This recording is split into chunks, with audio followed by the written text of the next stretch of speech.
will lose it. Let government take deliberate steps to address the issues of insecurity, whether they are man-made, like we see them raise their ugly heads, address these insecurity issues.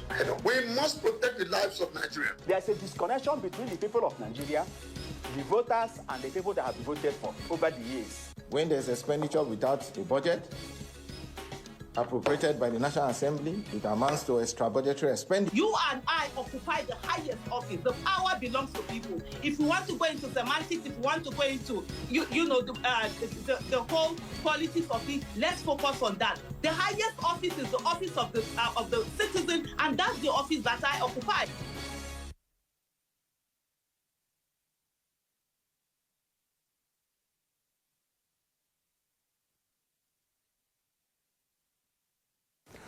All right. In simple language, political slumber is a state of inattentiveness where a politician, political parties, or agency abandons political-related activities. It is a non-literal sleep depicting dull moments or suspension or even decline in pursuit of political goals.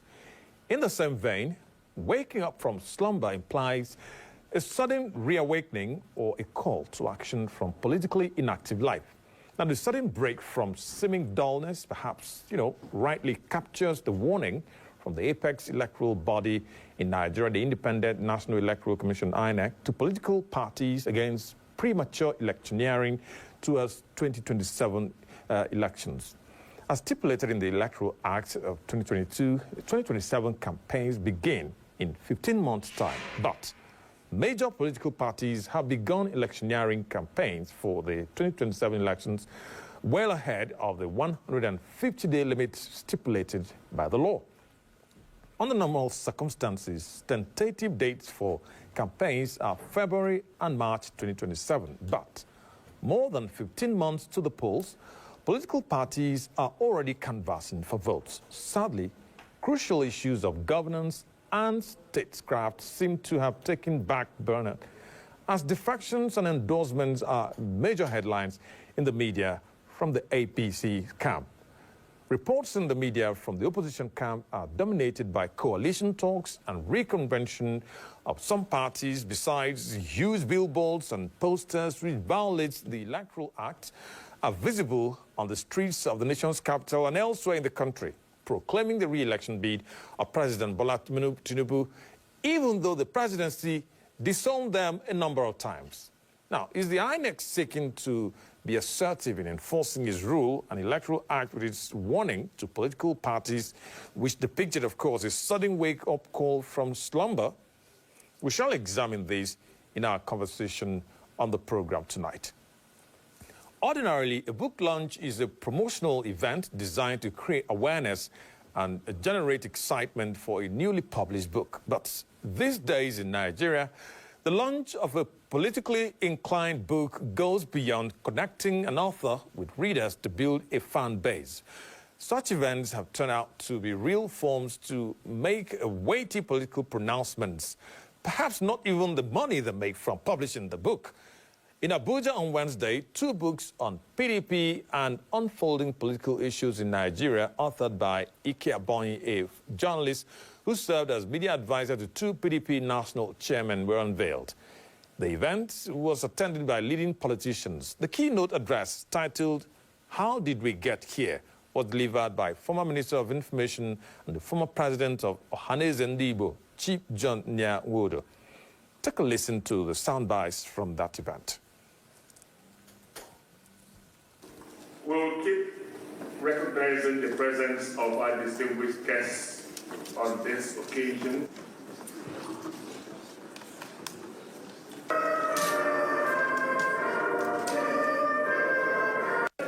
While listening to what is happening, we're working hard to build that new Nigeria where we're going to have political parties that will outlive us, that is organized, that will be bigger than the government. We don't have democracy in our country.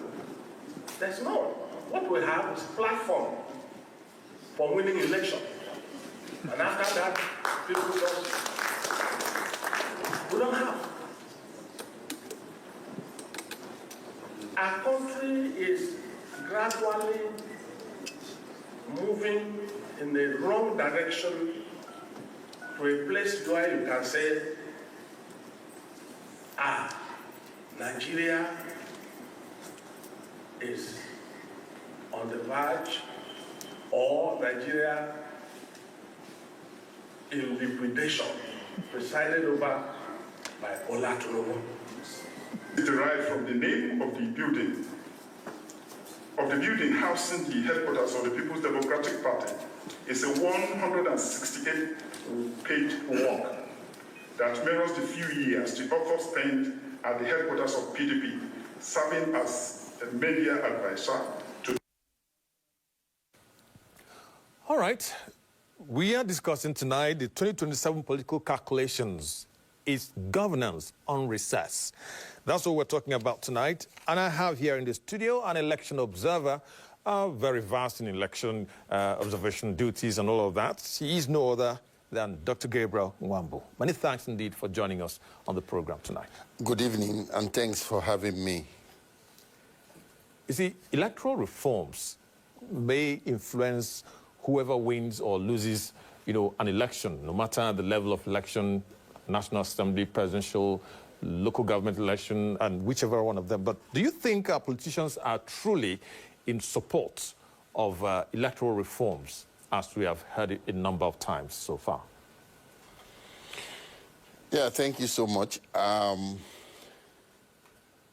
We have been observing with keen interest, the issues that are playing out in the polity.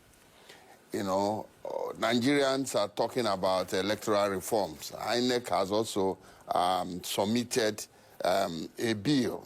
Civil societies have also done same. But if you watch very closely what is happening, it is evident, it is very clear that there seems to be a deliberate tactic to delay, to buy time, so that eventually the time will not allow for the requisite reforms to take place. So I think that the legislative arm of government is playing its own game, and up till now we've not even heard anything from the executive arm of government. So I think it is just a lip service.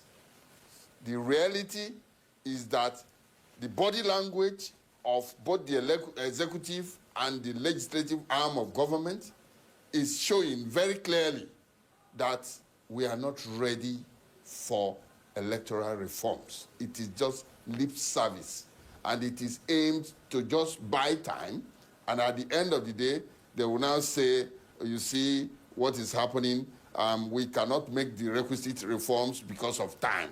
Election is already here. In other words, there is no iota of sincerity on the part of the legislature in carrying out these rather important assignment before the next round of polls? Of course, this is clear, very simple. If you look at the way the legislative arm of government convene some meetings, convene sittings when there are pressing issues in the country, if you see the manner with which they pass, give authorities to borrowing of money, from the executive arm of government, you will know that there is just delays, unnecessary delays. We need electoral reforms in Nigeria to get it right. For instance, we are saying that we would want an electronic transmission of election results to be made mandatory. We will come to all of that, but let me ask you this one before we get to that point regarding the kind of reforms that you are looking for, that other Nigerians want. If you say that there is no form of sincerity on the part of the legislature, how then do you explain the fact that the two chambers of the National Assembly recently convened public hearings on electoral reforms and constitutional amendment in the 6 geopolitical zones of the country? The Senate ended its own much earlier, though, than the House of Representatives. The House of Representatives, should be running off its own, must have run off its own lately. So, if they are not prepared for, electoral reforms, how come then the constituted public hearings in the 6 geopolitical zones of the country where, prominent Nigerians even attended? This is a national television, and there are limits to which I can make draw clarity. See, the truth of the matter is that the legislative arm of government, some persons that are in the legislature now are beneficiaries of the abnormalities that have taken place as a result of our electoral framework that is not put in proper perspective. A lot of them are beneficiaries. So they are jittery. Most of them are aware that if the requisite framework is being done, if the requisite reforms are done, it will be difficult for them to come back in that chamber, either red or green chambers. So what they are doing is just a cosmetic. That is it. Most of them are aware that they are beneficiaries of the abnormalities. So they will just buy time, and at the end of the day, you will see. I'll come back to this station to tell you that I told you that most of these things, will not be passed.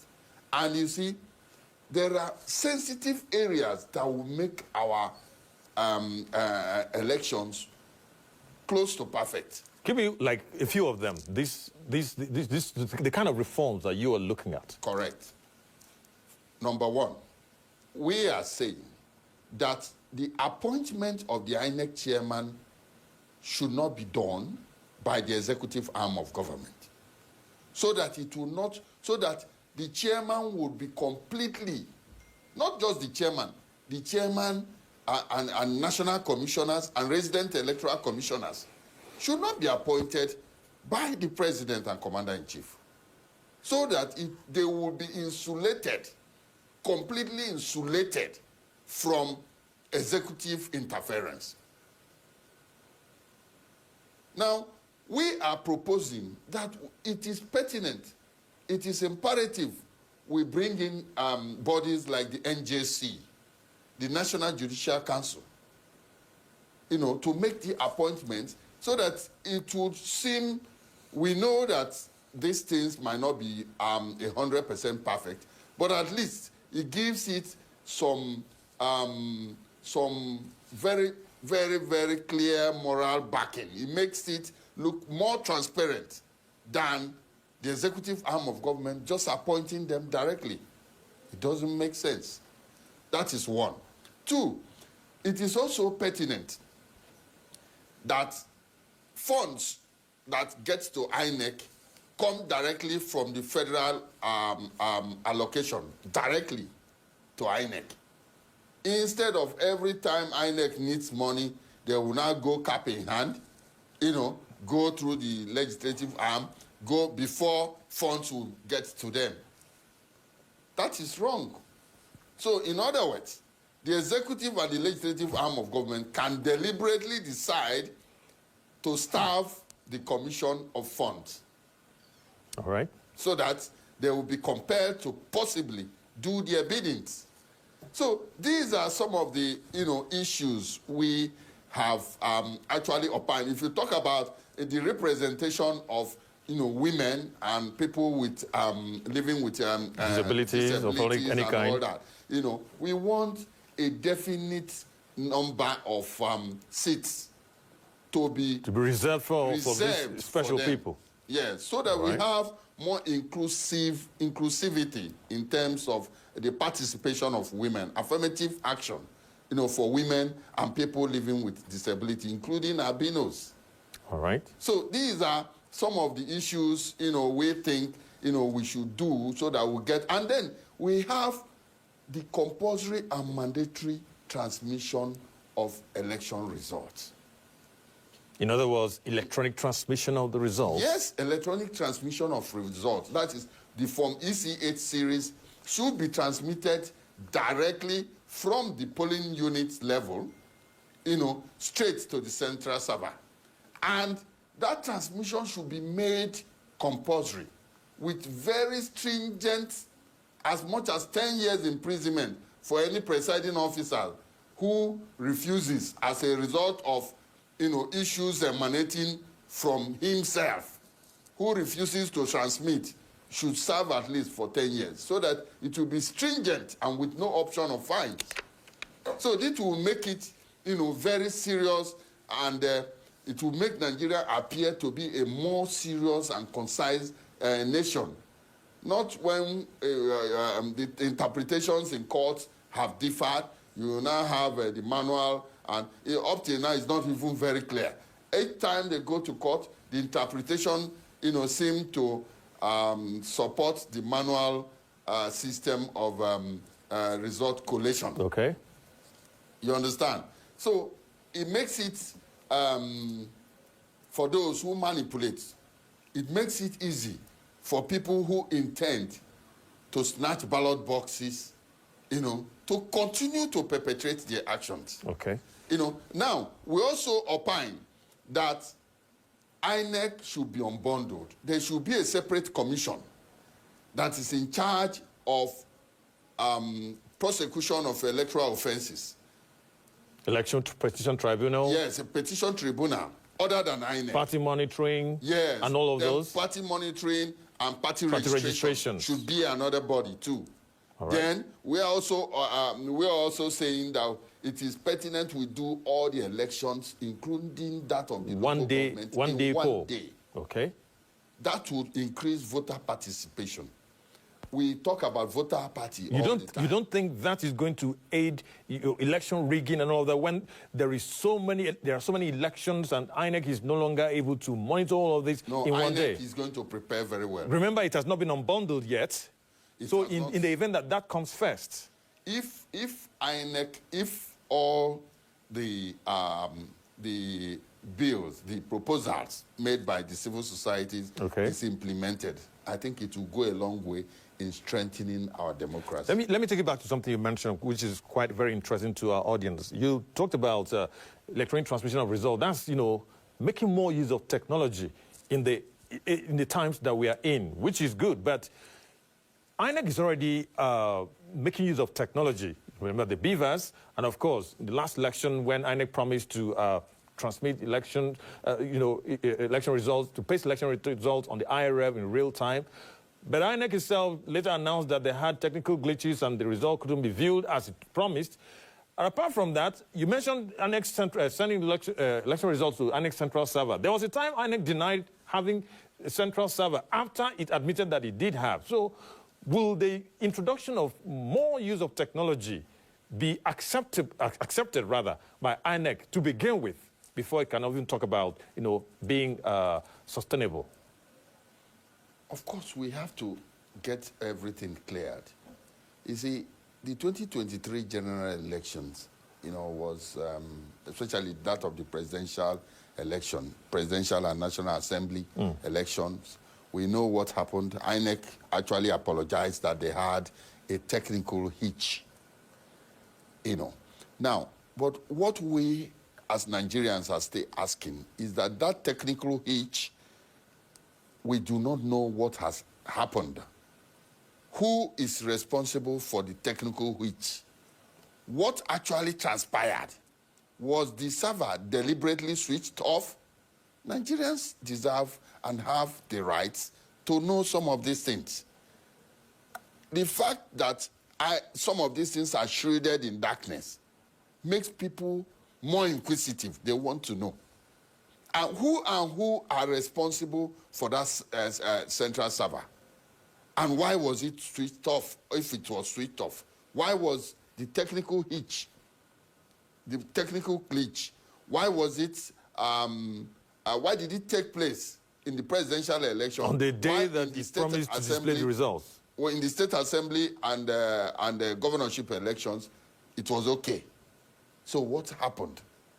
Nigerians deserve the right to know some of these things. And until some of these things are brought to bear, you know, Nigerians, they're making it look more suspicious. All right. That is it.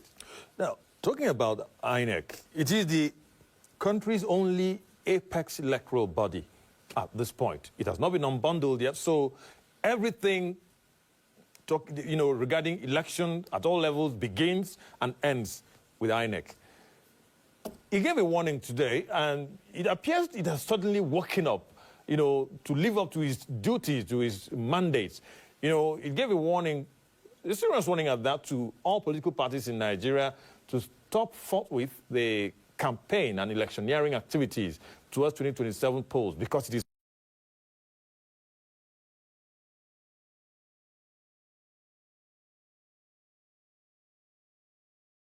not time yet, because it's supposed to be, according to the Electoral Act, 150 days before polling day. But it has been going on, lots of defections into the endorsements of the candidate for presidency. They endorse their,